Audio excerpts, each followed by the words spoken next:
Bonjour, c'est l'emploi par le net. Objectif emploi, parfumeur. Grâce à sa sensibilité olfactive, sa curiosité, sa connaissance et sa mémoire des essences, et ses compétences en chimie, le parfumeur, le nez comme on l'appelle aussi, crée des fragrances et des parfums. Comme vous le verrez sur unicef.fr, seules quelques grandes maisons comme Chanel ou Guerlain ont des nez en interne. La plupart des marques sous-traitent la fabrication d'un parfum à de grandes sociétés internationales qui travaillent pour plusieurs clients. Le parfumeur peut également travailler pour les industries cosmétiques, chimiques ou agroalimentaires. Aurélien, que vous rencontrerez dans une vidéo en ligne sur bi.com, travaille pour plusieurs marques. À l'inverse, Richard, dont vous lirez le témoignage sur lesmétiers.net, est le nez attitré d'une seule grande maison. Il existe également des évaluateurs en parfumerie, comme on le découvre sur l'express.fr. Ces évaluateurs font office de trait d'union entre la marque, qui commande un parfum, et le nez, qui le réalise. Ce sont en quelque sorte des coachs olfactifs. Plusieurs formations conduisent au métier de nez et d'évaluateur. La plus connue est proposée par l'ICIPCA, l'Institut supérieur international du parfum, de la cosmétique et de l'aromatique alimentaire de Versailles, qui propose plusieurs diplômes, dont un master de chimie, spécialité formulation et évaluation sensorielle en apprentissage. Mais il y en a d'autres, comme par exemple l'Institut de parfumerie de Grasse, à découvrir dans la vidéo en ligne sur prodarom.com, où vous trouverez beaucoup d'informations et de contacts. Mode d'emploi à l'activité partielle. Pour éviter les licenciements économiques, une entreprise qui rencontre des difficultés peut proposer à ses salariés de travailler en activité partielle. Pour mieux comprendre de quoi il s'agit, lisez l'article en ligne sur business.leséchos.fr. Ce dispositif, créé par la loi de sécurisation de l'emploi de juin 2013, remplace l'ancien système du chômage partiel. Comme l'explique emploi.gouv.fr, il concerne les entreprises qui veulent réduire le temps de travail ou fermer temporairement leurs portes. Concrètement, un salarié en activité partielle recevra, en compensation des heures non travaillées, une indemnité égale à 70% de son salaire horaire brut, soit 84% de son salaire net, sans que sa rémunération puisse être inférieure au SMIC. S'il suit une formation pendant ces heures non travaillées, cette indemnité atteindra 100% de son salaire net. De son côté, l'employeur sera partiellement remboursé par l'État. Comme le précisent les deux fiches en ligne sur service-public.fr, ces indemnités sont exonérées de cotisations sociales, mais pas de CSG et de CRDS. Pour appliquer cette mesure, l'employeur devra obtenir l'autorisation préalable de l'administration et les formulaires de demande sont en ligne sur ce site. Agenda.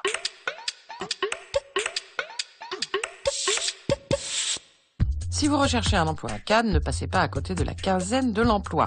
Elle démarre aujourd'hui et se poursuit jusqu'au 22 février. Toutes les infos sur cannes.com. Bon, retrouvez cette émission et les adresses de tous ces sites sur france5.fr.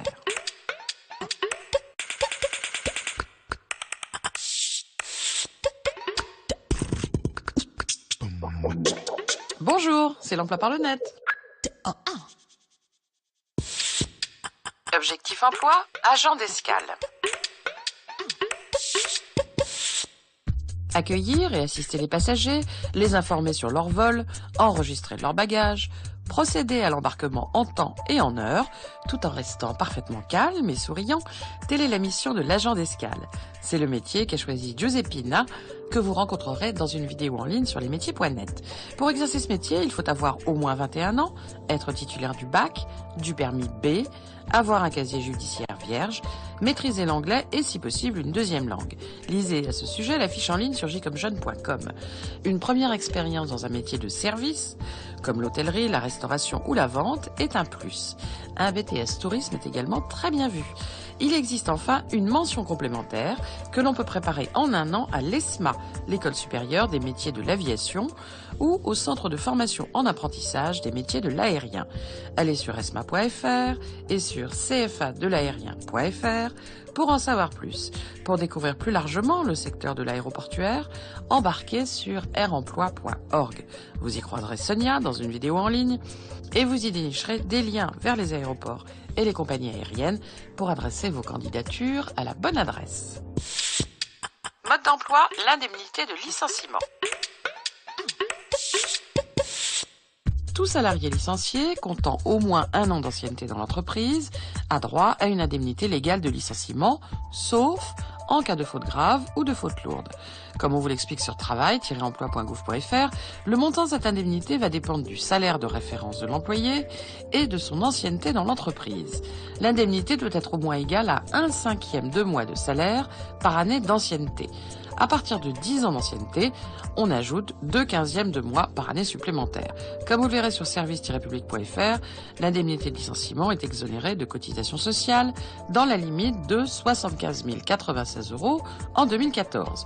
En dessous d'un certain plafond, très élevé, elle est également exonérée d'impôt sur le revenu. De nombreuses conventions collectives prévoient des indemnités de licenciement plus avantageuses que le minimum légal. Vous pourrez consulter la vôtre sur legifrance.gouv.fr. Outre cette indemnité, il est possible dans certains cas de négocier une transaction. Par exemple, si vous jugez que votre licenciement est injuste. Lisez à ce sujet l'article en ligne sur cadreemploi.fr. Enfin, il existe désormais une indemnité forfaitaire de rupture. Sur l'entreprise.express.fr, vous verrez qu'elle peut être accordée aux salariés en plus de son indemnité de licenciement lors de l'étape de la conciliation d'une procédure devant les prud'hommes. Agenda.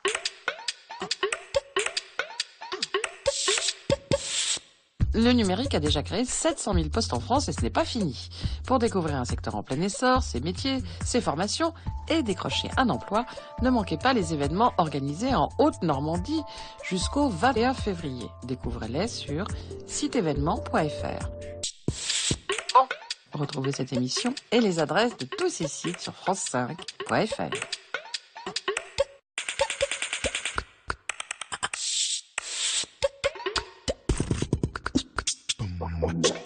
Bonjour, c'est l'emploi par le net. Objectif emploi, chef de chantier. Le chef de chantier est un intermédiaire entre la direction des travaux et les ouvriers. Comme on l'explique sur onicep.fr, il prépare, organise, suit et clôt le chantier. Après avoir étudié les plans, il s'occupe de l'approvisionnement en matériel, outillage et matériaux. Et il répartit le travail. En outre, comme le souligne Francis dans une vidéo en ligne sur lesmétiers.net, il est à 100% responsable de la sécurité des ouvriers. Les perspectives d'emploi sont excellentes, que ce soit dans le bâtiment ou les travaux publics. Selon les chiffres de métiers-btp.fr, on compte chaque année 1 millier de postes à pourvoir. Plusieurs parcours conduisent à ce métier. On peut par exemple décrocher un DUT en génie civil, suivi d'une licence professionnelle. Il faudra ensuite commencer par être assistant chef de chantier ou chef d'équipe avant d'accéder à ce poste qui demande de bonnes connaissances techniques, mais surtout de grandes qualités managériales. Comme l'explique un employeur dans la vidéo en ligne sur ffbâtiment.fr, les jeunes diplômés sont tutorés pendant 2 ans avant d'occuper le poste. Vous dénicherez de nombreuses offres sur pôle-emploi.fr. Mode d'emploi spécial jeune, les métiers de demain. Le vieillissement de la population, la mondialisation, les bouleversements technologiques, les nouveaux modes de vie, les nouveaux besoins, tout cela va générer de nouveaux métiers et modifier profondément ce qui existe déjà. C'est en gros ce que vous disent les spécialistes interrogés sur éducation.francetv.fr. Si vous êtes lycéen ou étudiant, il faut connaître ces évolutions afin de bien vous positionner et trouver ainsi un emploi d'avenir. Onicep.fr a recensé 14 secteurs en expansion, de l'environnement à l'énergie, en passant par le BTP, la défense et la sécurité, ou encore les industries technologiques. Ce site s'amuse aussi à démonter quelques idées reçues, que l'industrie va disparaître par exemple. L'étudiant.fr propose beaucoup d'articles sur le sujet, listant non seulement les secteurs et les métiers, mais également les profils qui seront les plus recherchés. Un conseil parmi beaucoup d'autres, privilégiez les doubles compétences. Si les techniciens et les ingénieurs ont un bel avenir devant eux, vous verrez qu'il existe des métiers comportant des responsabilités accessibles après des études courtes dans le BTP et la grande distribution par exemple. Comme vous le verrez sur studirama.com, les métiers liés au numérique et à l'informatique ne sont pas près de quitter la fête, mais eux aussi évoluent. Les spécialistes de l'exploitation des données, par exemple, sont encore rares et recherchés. Pour être sûr d'être parfaitement informé, épluchez aussi les études recensées par cadreexport.com. Agenda.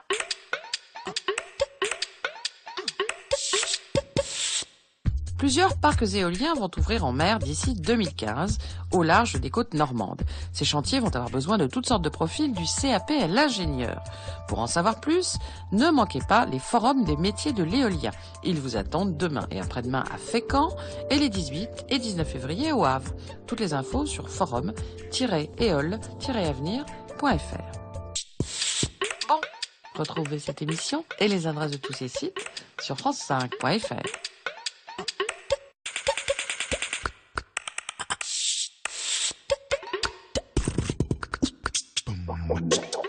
Bonjour, c'est l'emploi par le net.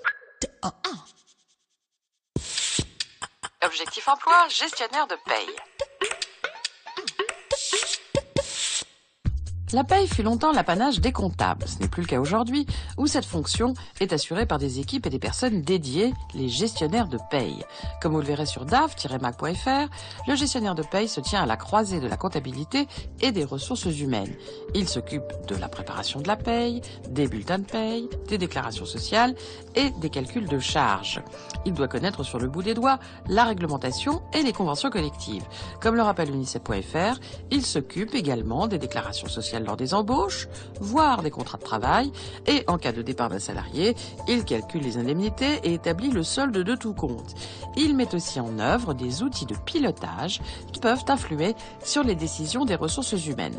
Comme l'explique l'associé d'un cabinet spécialisé dans la vidéo en ligne sur contalia.com, le métier est pénurique. Les employeurs ont du mal à recruter des responsables paye, d'où des rémunérations intéressantes et des possibilités d'évolution.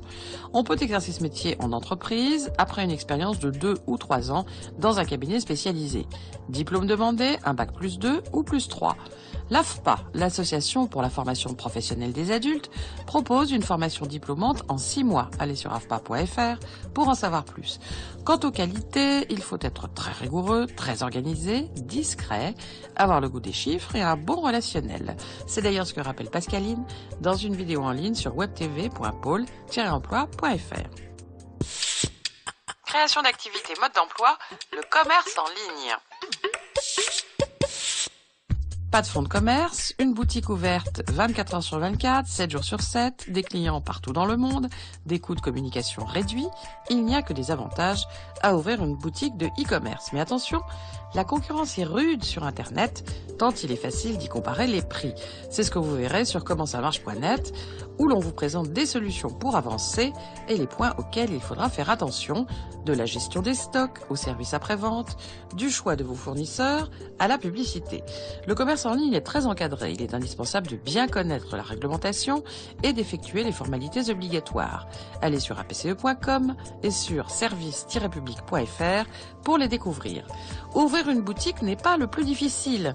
Le processus de navigation est important et mieux vaut s'adjoindre les services d'un développeur.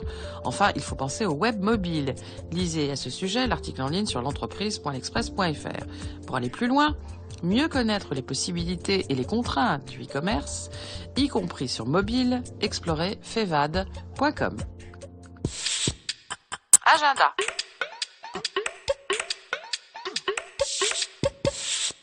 Après un bac +2, +3 ou +4, on peut se spécialiser ou se réorienter. Pour ne pas faire d'erreur, pour découvrir les licences pro et les masters, courez au salon Studirama de la poursuite d'études.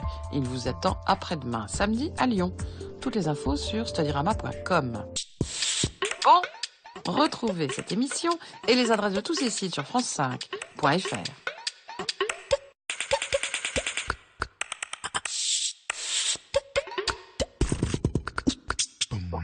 Bonjour, c'est l'emploi par le net.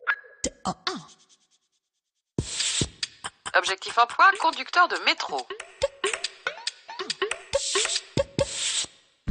Ponctuel, vigilant, rigoureux, calme, réactif, le conducteur de métro assure le transport des voyageurs en toute sécurité et le plus souvent sous terre.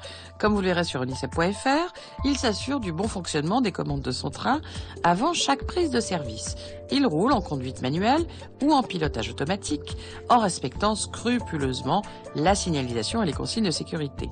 En relation constante avec le poste de commandement, il surveille la voie, assure l'ouverture et la fermeture des portes et en cas de nécessité, il informe informe et rassure les voyageurs. Comme l'explique Franck dans une vidéo en ligne sur lesmétiers.net, il doit savoir faire face à l'imprévu, avarie, malaise d'un voyageur, agression ou même suicide. Aucun diplôme n'est exigé pour exercer ce métier. Toutefois, des connaissances en électrotechnique, en électronique et en mécanique constituent un plus.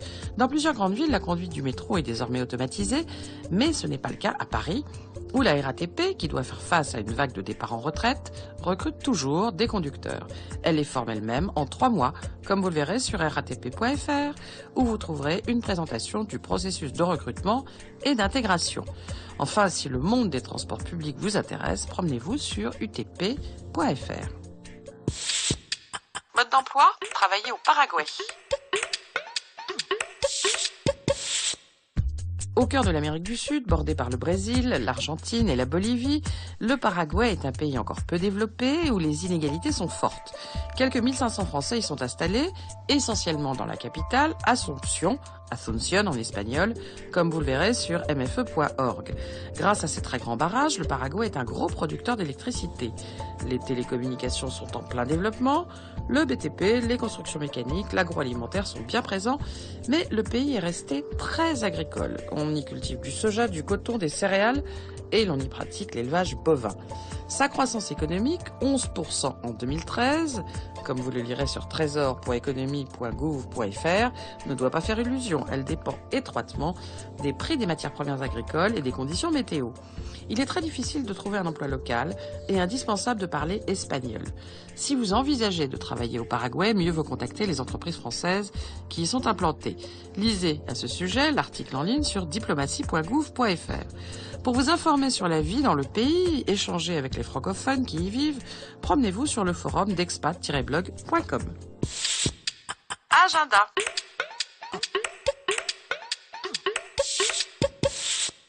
Les métiers de bouche, de l'hôtellerie et de la restauration recrutent. Si vous cherchez un emploi dans la région centre, pensez-y et courez au forum de recrutement organisé par Pôle emploi mardi prochain à Tours. Toutes les infos sur aucentre-de-l'emploi.fr. Bon, retrouvez cette émission et les adresses de tous ces sites sur france5.fr.